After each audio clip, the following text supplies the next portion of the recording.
چند لوگوں کی موجودگی میں ہی بڑی سادگی کے ساتھ تانیہ کو رخصت کر کے شاذم کے ساتھ وہ گھر لے آئے۔ شاذم کے چہرے پر نہ خوشی نہ دکھ، کوئی جذبات نہیں تھے۔ شاید وہ اس صدمے میں تھا کہ اس کی غلطی کا خمیازہ عفیفہ بھگت رہی ہے۔ نہ جانے وہ کس حال میں ہوگی۔ کوئی لمحہ ایسا ہوتا ہی نہیں تھا جب شاذم کے دماغ سے عفیفہ کا خیال نکلتا۔ خیر، وقت یوں ہی گزرتا رہا اور وہ تانیہ کے ساتھ زندگی گزارنے لگا، مگر اب اس کی زندگی میں خوشیاں یا مسکرانا، اس طرح کی چیزیں ختم سی ہو گئی تھی، اور تانیہ چڑھنے لگی تھی شاذم سے۔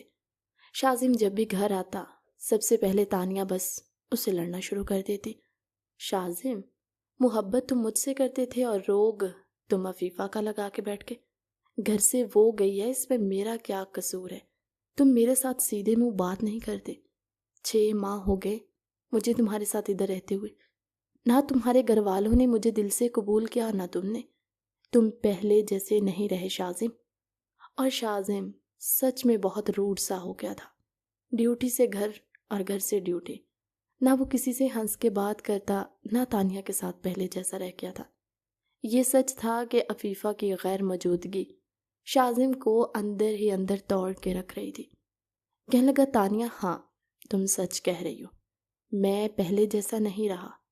غلطی شاید کسی کی بھی نہیں، شاید میری قسمت ہی خراب چل رہی تھی۔ اور رہی بات تمہیں خوش رکھنے کی، تمہیں تمہارے سارے حقوق دے تو رہا ہوں، اور گھر والوں نے تمہارے ساتھ کون سی زیادتی کر دی؟ آج تانیہ نے اپنے دل کی بات شاذم سے کہہ دی۔ کہنے لگی، دیکھو شاذم، یہ میرا حق ہے جس چیز کا میں تم سے مطالبہ کرنے لگی ہوں۔ میں تمہاری فیملی کے ساتھ نہیں رہ سکتی، مجھے سب کی نظروں سے کوفت سی ہوتی، عجیب سا لگتا ہے۔ مجھے کبھی آج تک اس گھر میں یہ محسوس نہیں ہوا کہ یہ میرا گھر ہے، اس لیے میں الگ گھر میں رہنا چاہتی ہوں تمہارے ساتھ۔ تم اپنے والدین سے ملو جلو، مجھے کوئی اعتراض نہیں، مگر میں تمہارے ساتھ الگ گھر میں رہنا چاہتی ہوں۔ شاذم حیرت سے تانیہ کی طرف مڑا، کہنے لگا، ہوش میں تو ہو؟ تانیہ، میرے والدین پہلے جس صدمے سے گزر ہیں، اس کے بعد میں ان کو مزید صدمے نہیں دے سکتا۔ تانیہ، تمہاری ایک ضد پوری کی ہے میں نے، جس کا خمیازہ میں آج تک بھگت رہا ہوں۔ تانیہ کی آواز شاذم سے بلند ہوئی اور اتنا اونچی بول رہی تھی کہ نیچے گھر والے سب کی آوازیں صاف سنائی دے رہی تھی۔ وجاہت صاحب اپنے سر کو اپنے ہاتھوں میں لیے صوفے پر بیٹھے، پریشان، کہنے لگے، نسرین، پتہ نہیں کس گناہ کی سزا ہمیں مل گئی ہے۔ ہنستا بستا گھر ہمارا اجڑ گیا، شاید یہ اس یتیم کی آہ لگ گئی ہمیں۔ نسرین بیگم رونے لگی، کہنے لگی، وجاہت صاحب، میری تو اب آنکھیں بھی ترس گئی ہیں عفیفہ کو دیکھنے کے لیے۔ 6 مہینے کا عرصہ ہو گیا، کیا عفیفہ کا بھی کبھی دل نہیں کیا ہم سے ملنے کا؟ کیوں اتنی پتھر دل ہو گئی ہے؟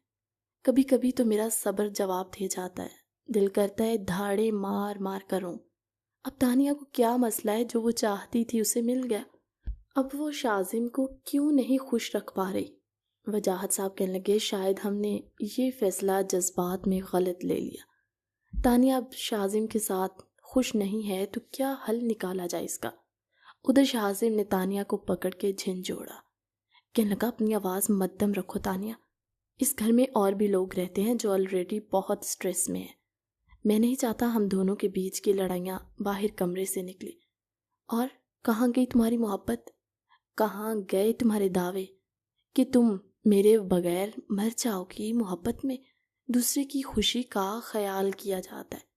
تم سے سچی محبت تو عفیفہ نے کی، جس نے تمہارے اور میرے ایک ہونے پر وہ راستے سے ہٹ گئی، یہ سمجھ کر کہ تم میری خوشی ہو۔ اس نے مجھے میری خوشی دینے کے لیے نہ جانے وہ کون کون سی تکلیفیں برداشت کر رہی ہوگی۔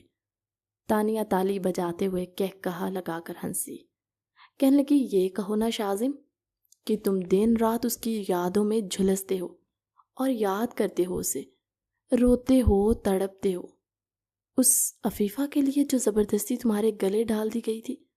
میری موجودگی تمہارے لیے کوئی معنی نہیں رکھتی، میں تو بے وقوف تھی، تمہاری محبت میں پاگل ہو گئی۔ شاذم بولا، نف تانیہ، ابھی میں ڈیوٹی سے گھر آیا ہوں، اس طرح گھر کا ماحول تم رکھو گی تو کس کا دل کرے گا تمہارے پاس بیٹھنے کو، بات کرنے کو؟ بدلا میں نہیں ہوں، تمہارا رویہ بدل گیا اور تمہارے رویے نے مجھے بھی بدل کے رکھ دیا۔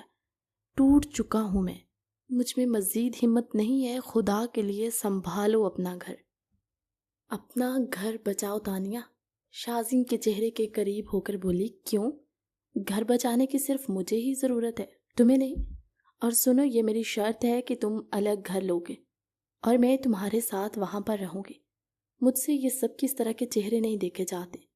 کوفت ہوتی ہے مجھے تمہارے والدین کے اس طرح کے چہرے دیکھ کر۔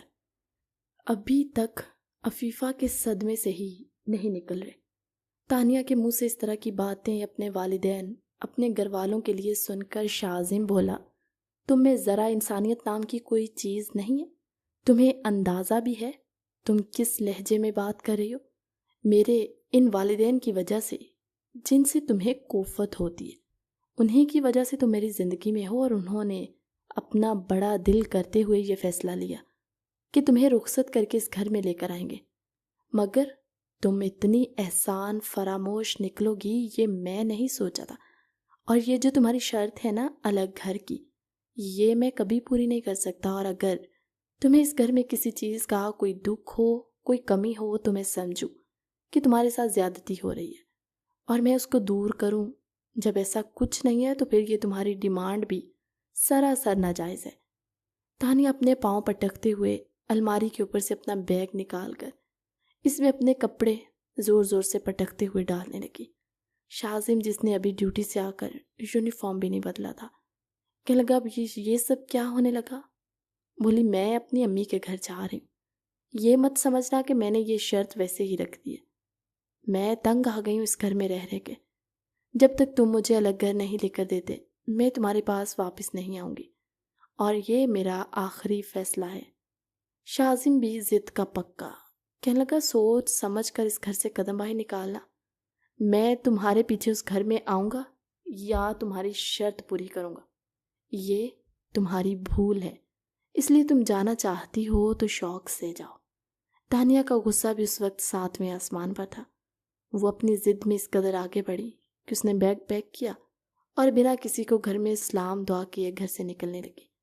اسے جاتا دیکھ کر وجاہت صاحب نے 2-3 دفعہ آواز دی، رکو تانیہ بیٹے، کہاں جا رہی ہو؟ اس گھر کے مسئلوں کو گھر میں حل کر لینا چاہیے۔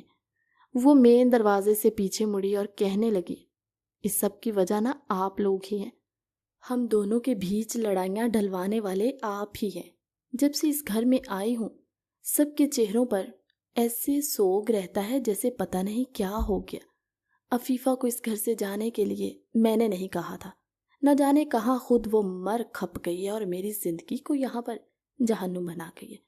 نسرین بیگم اس طرح کے الفاظ برداشت نہ کر پائیں اور آگے بڑھ کر کہنے لگی، تانیہ تم سچ کہہ رہی ہو، اس سب کی وجہ ہم ہی ہیں، جنہوں نے اپنے دل کو صاف کیا اور تمہیں اپنی بیٹی بنا کر اس گھر میں لے کر آئے، یہ سوچ کے کہ تم اور شازم خوشگوار زندگی ساتھ گزارو گے۔ مگر تم شاید رشتوں کی قدر کرنے والی نہیں ہو۔ تم خود غرض لڑکی ہو تانیہ، جسے اپنے علاوہ کوئی اور نظر نہیں آتا، اور ہمیں کسی بات کا کوئی ڈر خوف نہیں ہے، کیونکہ آج تک ہم نے شازم کو تمہارے خلاف کرنا تو دور کی بات، ہم نے ہمیشہ اسے یہی سمجھایا ہے کہ درگزر کر کے اپنی زندگی کو اچھے سے گزارے، کیونکہ ہم بھی اپنے بیٹے کی یہ حالت دیکھ کر مایوس ہو چکے ہیں۔ اگر تم واقعی میں شازم سے محبت کرتی ہوتی نا، تو شازم جس طرح ٹوٹ کے بکھر گیا تھا تم اسے اپنی محبت میں سمیٹ لیتی، مگر تم نے ہمارے بیٹے کی دھجیاں اڑا کے رکھ دی۔ اس لیے اب تم لوگ جو بھی فیصلہ لو ہم لوگ اس میں نہیں پڑیں گے۔ تانیہ غصے کے ساتھ دروازہ مارتے ہوئے گھر سے نکل گئی۔ شازم جو اپنے کمرے سے باہر ہی نہیں نکلا تھا، وہیں پر بیٹھا رہا اور دل میں سوچ چکا تھا کہ اگر تانیہ مجھ سے راضی ہو ہی نہیں سکتی، میں نے اس کے لیے ہر قسم کی قربانی دی اس محبت کو نبھانے کے لیے۔ جب محبت ہی نہیں، عزت ہی نہیں رہی، پھر رشتے کو بھی کیوں گھسیٹنا؟ وہ جانا چاہتی ہے تو پھر میں بھی اسے روکوں گا نہیں۔ وہ بیڈ گراؤنڈ سے ٹیک لگائے آنکھیں بند کیے گہری سوچوں کی دنیا میں گم تھا، جب وجاہت صاحب اور نسرین بیگم اس کے کمرے میں آئے۔ کمرے کی حالت ایسے بگڑی ہوئی تھی جیسے یہاں پر کوئی رہتا ہی نہیں، کیونکہ تانیہ نے خود کے علاوہ کسی اور چیز پر توجہ ہی نہیں دی تھی۔ نسرین بیگم کہنے لگی، شاہزم، کمرے کی کیا حالت بنا رکھی ہے بیٹا، اور تم کمزور نہیں ہو، تم میرے بیٹے ہو۔ تانیہ بھی جذبات میں آ کر چلی گئی ہے، دیکھنا جب اسے اپنی غلطی کا احساس ہوگا تو وہ خود ہی تم سے رابطہ کر لے گی، اس لیے نیچے آؤ، سب کے ساتھ بیٹھو، میں ابھی تمہارا کمرہ مریم سے کہہ کے سیٹ کرواتی ہوں۔ وجاہت صاحب نے آگے بڑھ کر شاہزم کو ساتھ لگایا۔ ابھی وہ باپ کے ساتھ لگا ہی تھا کہ بچوں کی طرح رونے لگ گیا۔ کہتے ہیں مرد تب روتا ہے جب وہ بری طرح ٹوٹ جائے، ورنہ مرد کی آنکھ میں جلدی آنسو نہیں آتا۔ وہ بلک بلک کر رونے لگا، کہنے لگا، بابا مجھے کہیں عفیفہ مل جائے، اس کے قدموں میں گر کر اس سے معافی مانگنا چاہتا ہوں۔ میں جانتا ہوں بابا، عفیفہ دل کی بہت اچھی اور صاف دل کی تھی، اس نے مجھے بددعا نہیں دی ہوگی، لیکن کچھ چیزیں ہمیں مکافاتی عمل میں اپنے رب کی طرف سے بھی ملتی ہیں۔ میں نے عفیفہ جیسے انمول ہیرے کو کھو دیا ہے بابا۔ آپ کو پتہ ہے، میں ڈیوٹی پر بھی ہوتا ہوں نا، تو گلیوں میں، چوراہوں میں جہاں بھیڑ ہوتی ہے، وہاں رک کر لوگوں کے چہروں کی طرف پاگلوں کی طرح دیکھتا ہوں کہ کیا پتہ کہیں اچانک میری نظر عفیفہ پر پڑ جائے، اور میں اسے جس طرح بھی، جو بھی وہ مجھے سزا دے، میں بھگت لوں گا، مگر میں اسے لیے بغیر واپس نہیں آؤں گا۔ مگر بابا، وہ مجھے ان 6 مہینوں میں کہیں نظر نہیں آئی، کوئی دن یا رات ایسی نہیں ہے جب میں نے اس کے فون پہ کال نہ کی ہو۔ کیوں اتنی بڑی سزا دے کے چلی گئی وہ مجھے؟ روتے ہوئے شاہزم کی ہچکی سی بن گئی۔ اسے روتا دیکھ کر اس کے والدین بھی رونے لگے۔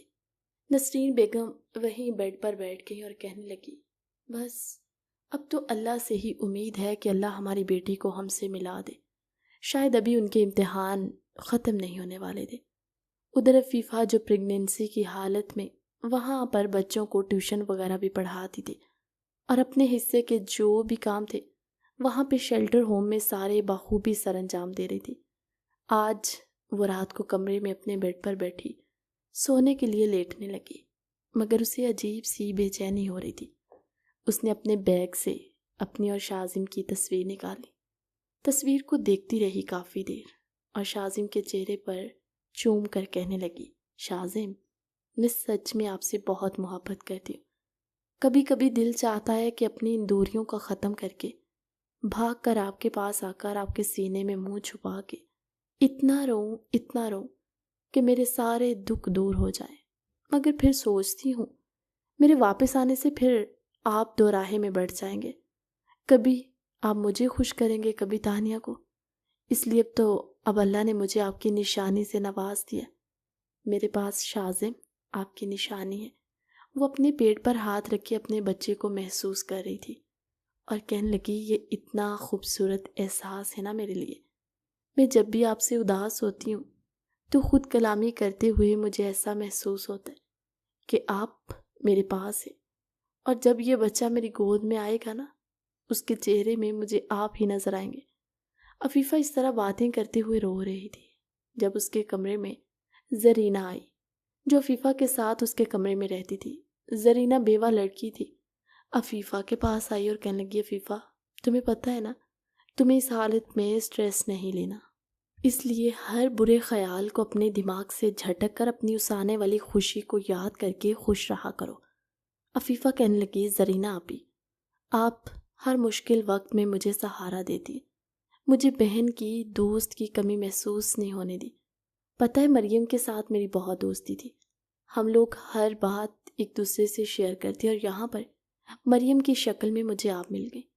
زرینہ نے آج پہلی بار عفیفہ کے ہاتھ میں شاہزم کی تصویر دیکھی، کہنے لگی، شوہر تو تمہارا بالکل فلموں کے ہیرو جیسا ہے، پھر ایسا کیا ہوا تم دونوں میں؟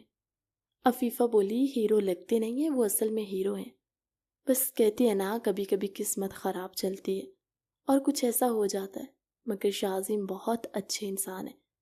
زرینہ نے ایک حسرت بری نگاہ سے عفیفہ کو دیکھا اور اٹھ کر اپنے بیڈ پر جا کر لیٹ گئی۔ آج تانیہ کو اپنی ماں کے گھر گئے 10 دن ہونے والے تھے۔ نہ تو شاہزم نے اس سے رابطہ کیا اور نہ تانیہ نے، مگر تانیہ کو آج یہ پتہ چلا کہ وہ ماں بننے والی ہے۔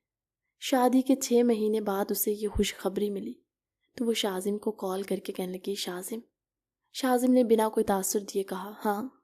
تانیہ کہنے لگی میں تمہیں ایک نیوز دینا چاہتی ہوں۔ شاذم تم باپ بننے والے ہو۔ یہ وہ خبر تھی جس نے اتنے عرصے بعد شاذم کے چہرے پر مسکراہٹ لائی، اور شاذم تانیہ سے ایسے بیہیو کر رہا تھا جیسے وہ ان دونوں کے بیچ کچھ ہوا ہی نہ ہو۔ کہنے لگا تانیہ تم سچ کہہ رہی ہو؟ بولی جھوٹ کیوں بولوں گی میں، آئی ایم پریگننٹ۔ شاذم سب کچھ بلاتے ہوئے کہنے لگا میں ابھی آ رہا ہوں، تم تیار رہو اور بنا کسی لڑائی کے تم گھر واپس آؤ گے۔ دیکھو اگر اللہ نے ہمیں اتنے عرصے بعد کوئی خوشی دی ہے تو پھر ہمیں بھی یہ انائیں چھوڑ کے ایک ہونا چاہیے۔ تانیہ نے کوئی جواب نہ دیا۔ شام کو شاذم تانیہ کو ساتھ لیے گھر لوٹا۔ ان دونوں کو ساتھ دیکھ کر، چہرے پر خوشی دیکھ کر شاذم کے والدین پرسکون ہوئے اور کہنے لگے تانیہ بہت اچھا کیا جو تم آ گئی۔ جس دن سے تم گئی ہو نا شاذم کا دل ہی نہیں لگ رہا۔ تانیہ آگے بڑھی، کہنے لگی I'm sorry انکل آنٹی، میں نے اس دن غصے میں پتہ نہیں کیا کچھ کہہ دیا، مگر میں تھوڑی جذباتی ہو جاتی ہوں، میں مانتی ہوں۔ شاذم نے مٹھائی کا ڈبہ کھولا، کہنے لگا بابا اب دادا بننے والے ہیں۔ اتنے عرصے کے بعد سب لوگ خوش ہوئے اور تانیہ بھی کچھ حد تک نارمل رہنے لگی تھی سب کے ساتھ۔ شاذم تھانے پہنچا تو اسے یہ خبر ملی کہ اس کا کراچی سے تبادلہ ہو گیا ہے۔ اب وہ کراچی نہیں بلکہ اس کی پوسٹنگ لاہور میں ہو گئی ہے۔ شاذم نے بہت کوشش کی کہ وہ کراچی میں ہی رہے، مگر وہ ساری فیملی کو چھوڑ کر لاہور اکیلا کیسے جائے، مگر وہ سب اس کے ساتھ اختیار میں تو نہیں تھا۔ گھر شام کو آتے ہوئے اس نے اپنے والد صاحب کو بتایا کہ بابا میرا کراچی سے تبادلہ ہو گیا ہے لاہور میں۔ وجاہت صاحب تھوڑے پریشان بھی ہوئے اور کہنے لگے ایسے کیسے اچانک؟ کہنے لگا بابا میں نے بہت کوشش کی کہ میرا تبادلہ رک جائے، مگر آرڈر آیا تھا اور اسی ہفتے مجھے لاہور شفٹ ہونا ہے۔ میں آپ سب کو چھوڑ کے نہیں جانا چاہتا۔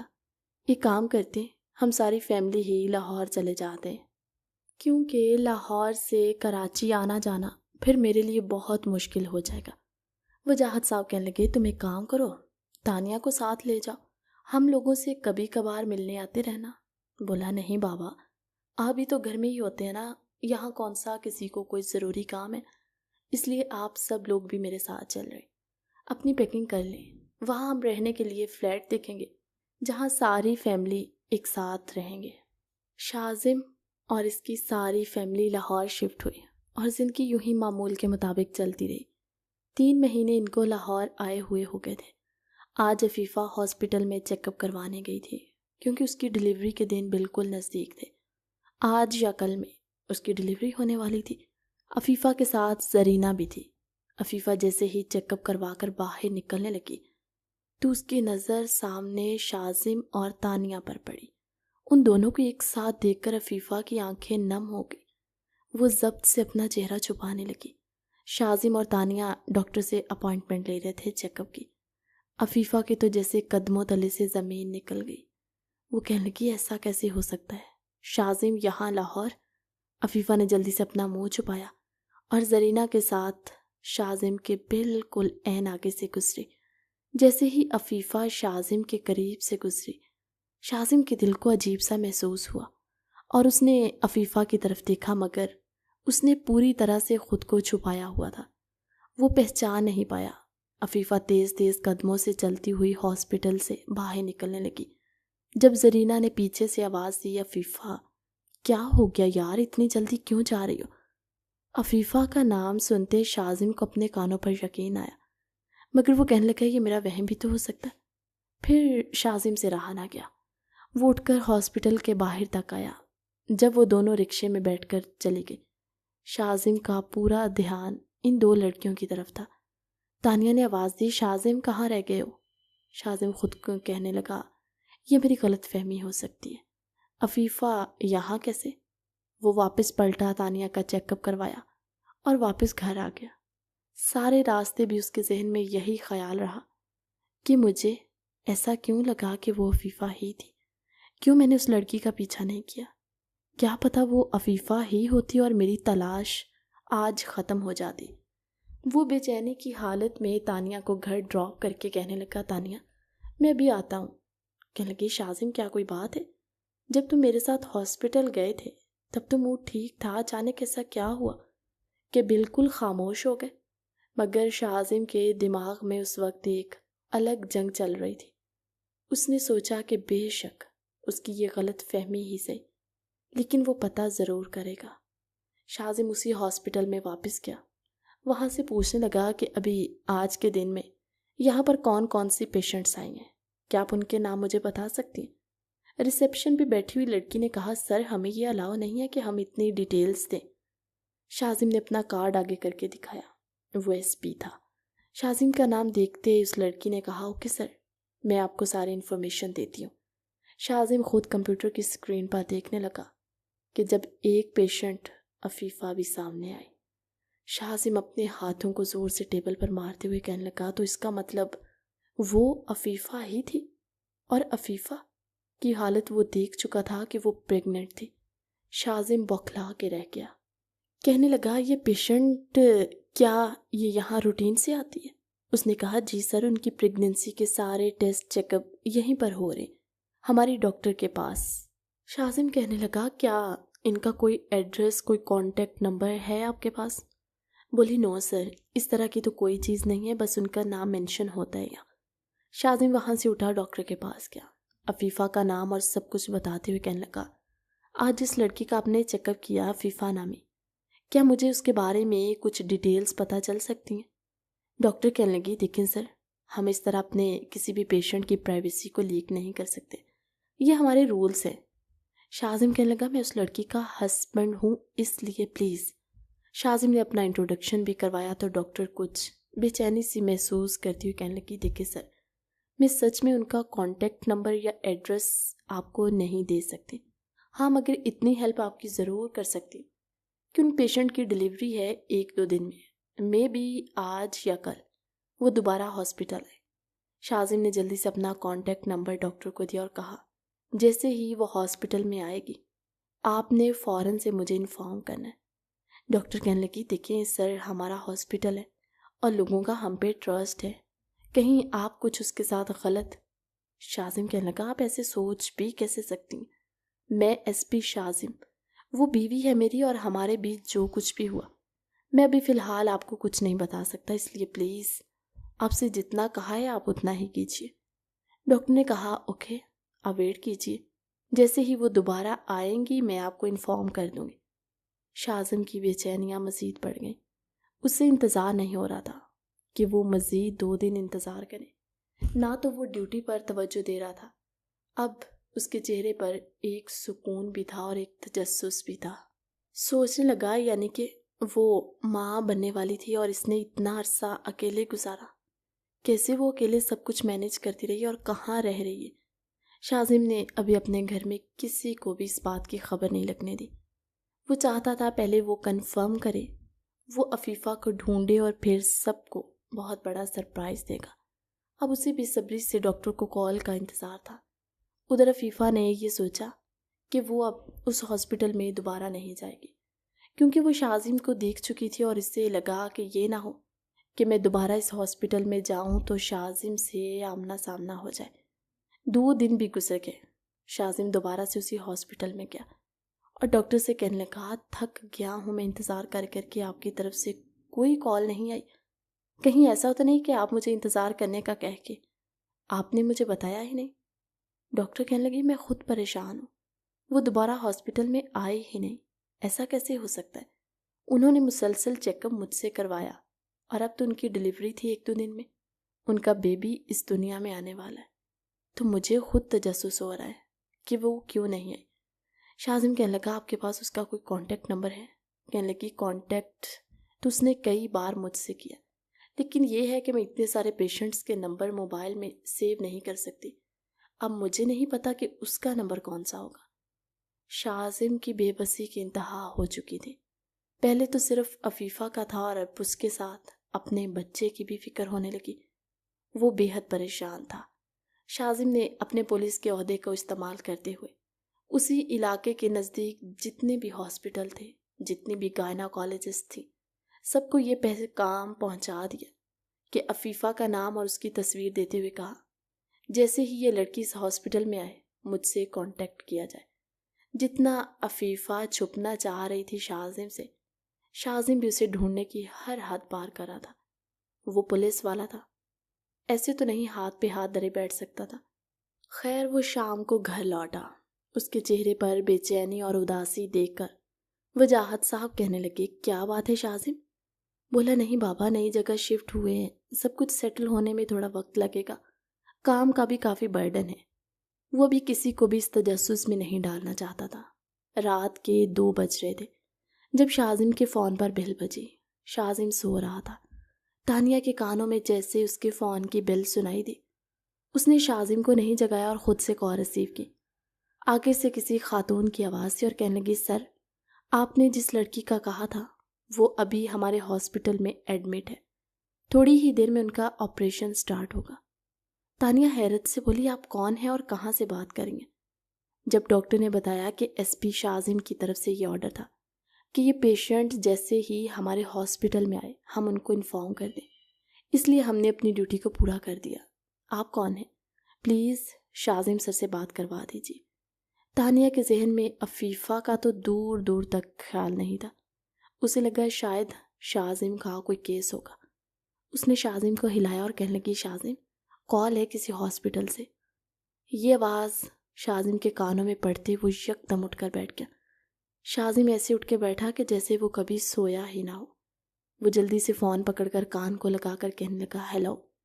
ڈاکٹر کہنے لگی، شاذم سر، آپ نے جس لڑکی کی ہمیں تصویر دی تھی وہ لڑکی ہمارے ہاسپٹل میں ایڈمٹ ہے، ان کی حالت کافی کریٹیکل سی ہے، جلد سے جلد ہم ان کا آپریشن سٹارٹ کریں۔ شاذم نے بولا، میں ابھی پہنچ رہا ہوں، آپ اسے کسی قسم کی کوئی خبر نہیں پہنچائیں گے، اور دیکھیں کسی قسم کے ایکسپنسز یا فیس کی فکر نہیں کریں، جو ضرورت ہے آپ وہ علاج کیجیے، میں فوراً پہنچ رہا ہوں۔ شاذم رات کے 2 بجے اپنا ڈریس چینج کرتا جلدی سے گھر سے نکلا۔ تانیہ حیران ہوئی کہ ایسی بھی کیا ایمرجنسی کہ شاذم نے آؤ دیکھا نہ تھا، وہ بنا کچھ بتائے گھر سے چلا گیا، مگر اس وقت وہ کر بھی کچھ نہیں سکتی تھی۔ شاذم ہاسپٹل پہنچا، تب تک عفیفہ کا آپریشن سٹارٹ ہو چکا تھا۔ ڈاکٹر نے کہا، پلیز شاذم سر، آپ باہر ہی ویٹ کیجیے گا۔ باہر ویٹنگ ایریا میں زرینہ اور ایک خاتون اور بھی تھی۔ زرینہ نے جیسے ہی شاذم کو دیکھا تو اسے فوراً سے یہ پتہ چل گیا، کیونکہ اس نے شاذم کو تصویر میں دیکھا ہوا تھا۔ وہ شاذم کے پاس آئی اور کہنے لگی، آپ یہاں؟ شاذم نے حیرانی سے زرینہ سے پوچھا، آپ کون؟ زرینہ بولی، آپ عفیفہ کے شوہر ہیں نا؟ اتنی اچھی اور معصوم بیوی کو کیوں چھوڑ دیا در بدر کے دھکے کھانے کے لیے؟ آج اس کی حالت اتنی کریٹیکل ہو گئی ہے، دعا کیجیے اگر اسے کچھ ہو گیا تو میں کبھی خود کو معاف نہیں کر پاؤں گی۔ شاذم بولا، عفیفہ رہتی کہاں ہے؟ وہ زرینہ سے ہر بات پوچھنے لگا اور زرینہ اسے سب کچھ بتا رہی تھی کہ کیسے پہلی دفعہ عفیفہ وہاں پر آئی، کیا حالت تھی اس کی، اور کیسے اس نے یہ عرصہ گزارا۔ زرینہ بتانے لگی، شاذم بھائی، آپ نہیں جانتے، کوئی رات ایسی نہیں گزری جب عفیفہ آپ کی یاد میں روئی نہ ہو۔ ہم دونوں نے یہ عرصہ ایک کمرے میں گزارا، آج تک کبھی اس نے کسی کے ساتھ کوئی شکوہ، کوئی جھگڑا نہیں کیا۔ بہت معصوم دل کی اچھی لڑکی ہے۔ ایسا کیا ہوا آپ دونوں کے بیچ؟ شاذم کہنے لگا، شاید میں اس جیسی پاک معصوم لڑکی کو ڈیزرو ہی نہیں کرتا تھا۔ خیر ڈاکٹر باہر آئی تو شاذم جلدی سے کہنے لگا، ڈاکٹر کیسی ہے عفیفہ؟ وہ بولی، دیکھیں شاذم سر، ابھی ہم کچھ بھی کہنے کی سچویشن میں نہیں ہیں۔ وہ جب یہاں آئی تھی کافی نروس تھیں اور خود کو چھپتے چھپاتے یہاں پر لے کر آئیں، حالانکہ انہیں کافی پہلے آ جانا چاہیے تھا۔ وہ رات کے اس وقت کیوں آئی، اس کے پیچھے کی وجہ ہم نہیں جانتے، مگر وہ بہت نروس تھی، جس کی وجہ سے ان کی حالت اب کافی کریٹیکل سی ہے۔ آپ دعا کیجیے، ہم لوگ اپنی پوری کوشش کر رہے ہیں کہ ماں اور بچے کو کچھ نہ ہو۔ شاذم زرینہ سے کہنے لگا، اسے تو ڈاکٹر نے 2 دن کا ٹائم دیا تھا، تو پھر تم لوگ اتنا لیٹ کیوں آئے؟ زرینہ نے اسے بتایا کہ اس دن ہاسپٹل میں عفیفہ آپ کو دیکھ چکی تھی، اس کے بعد وہ بہت گھبرا گئی کہ کہیں ایسا نہ ہو آپ دوبارہ اسی ہاسپٹل میں اس کے سامنے آ جائیں۔ وہ خود سے یہ وعدہ کر چکی تھی کہ وہ آج کے بعد آپ کے سامنے کبھی نہیں آئے گی، مگر شاید اللہ تعالیٰ نے آپ دونوں کو ایک بار پھر سے ملانا ہے۔ میں تو اسے شام سے فورس کر رہی ہوں ہاسپٹل آنے کے لیے، کیونکہ اس کی آج صبح سے حالت بہت خراب تھی۔ مگر وہ کسی کی بات ماننے کے لیے تیار ہی نہیں تھی۔ اب رات کے وقت وہ اس لیے آئی تاکہ اسے کوئی یہاں پر دیکھ نہ پائے۔ شاہ عظیم بینچ پر بیٹھا اپنا چہرہ اپنے ہاتھوں میں لیے روتے ہوئے اللہ سے دعائیں مانگنے لگا اور کہنے لگا، اے اللہ، اب اگر عفیفہ کو کچھ ہو گیا تو میں سچ میں اس کے صدمے کو برداشت نہیں کر پاؤں گا۔ پہلے مجھے اتنے عرصے میں میرے دل میں ایک امید تھی کہ ایک نہ ایک دن عفیفہ مجھے ضرور ملے گی، مگر آج وہ میرے قریب ہے، میرے پاس ہے، مگر اس کی حالت ایسی ہے کہ میں اسے یا وہ مجھے دیکھ نہیں پا رہے۔ وہ رونے لگا۔ اتنے میں ڈاکٹر آئی اور بولی، سوری شاہ عظیم سر، آپ کے لیے یہ خبر اچھی نہیں ہے کہ آپ کی مسز۔ کہانی کیسی لگی کمنٹ سیکشن میں اپنی قیمتی رائے کا اظہار ضرور کیجیے، اور اس ویڈیو کو ایک پیارا سا لائک دے کے نیکسٹ ایپیسوڈ کے لیے چینل کو سبسکرائب ضرور کر لیجیے۔ ملتے ہیں اگلی ویڈیو میں، تب تک کے لیے اللہ حافظ۔